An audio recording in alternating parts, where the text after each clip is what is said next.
Venezuela அதிபர் Nicolas Maduro அமெரிக்காவில் கைது செய்யப்பட்ட விதம் உலக அரசியல் வட்டாரங்களில் பெரும் பரபரப்பை ஏற்படுத்தியுள்ளது.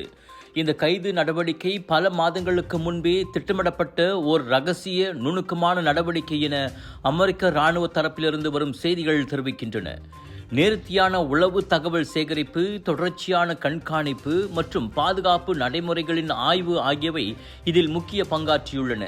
அதிபரின் நடமாட்டம், பாதுகாப்பு முறை மற்றும் நேர அட்டவணை ஆகியவை நெருக்கமாக கண்காணிக்கப்பட்டதாக கூறப்படுகிறது. குறிப்பாக அவர் எங்கே உறங்குகிறார், என்ன சாப்பிடுகிறார், என்ன உடை அணிகிறார், என்னென்ன வளர்ப்பு பிராணிகள் வைத்திருக்கிறார் என்றெல்லாம் நோட்டமிடப்பட்டுள்ளது. வெனிசுலா அரசாங்கத்தில் இருக்கும் ஒருவரே உளவு பேதாவாக உதவியுள்ள அதிர்ச்சி தகவலும் வெளியாகியுள்ளது. கடைசியாக டிசம்பர் தொடக்கத்தில் திட்டம் இறுதி செய்யப்பட்டு மடுரோவின் மாளிகை போன்ற மாதிரி செட் அமைத்து தாக்குதலுக்கான ஒத்திகையும் பார்க்கப்பட்டுள்ளது. அவரை கைது செய்யும் போது எந்த எதிர்ப்பும் வராத வகையிலும் பொதுமக்களுக்கு பாதிப்பு ஏற்படாத வகையிலும் சரியான நேரம் தேர்வு செய்யப்பட்டு கைது நடவடிக்கை மிக விரைவாகவும் அமைதியாகவும் மேற்கொள்ளப்பட்டுள்ளது.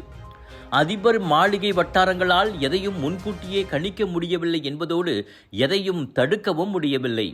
கைதான வேகத்தில் மடுரோவும் அவரது மனைவியும் கடும் பாதுகாப்புடன் வெனிசுலாவிலிருந்து வெளியே கொண்டு செல்லப்பட்டு நியூயார்க் சிறையில் வைக்கப்பட்டுள்ளனர். இந்த கைது நடவடிக்கை சட்ட அமலாக்க நடவடிக்கை என அமெரிக்கா விளக்கமளித்தாலும் அதன் சட்டப்பூர்வத்தன்மை குறித்து உலக நாடுகள் கவனமாக கண்காணித்து வருகின்றன.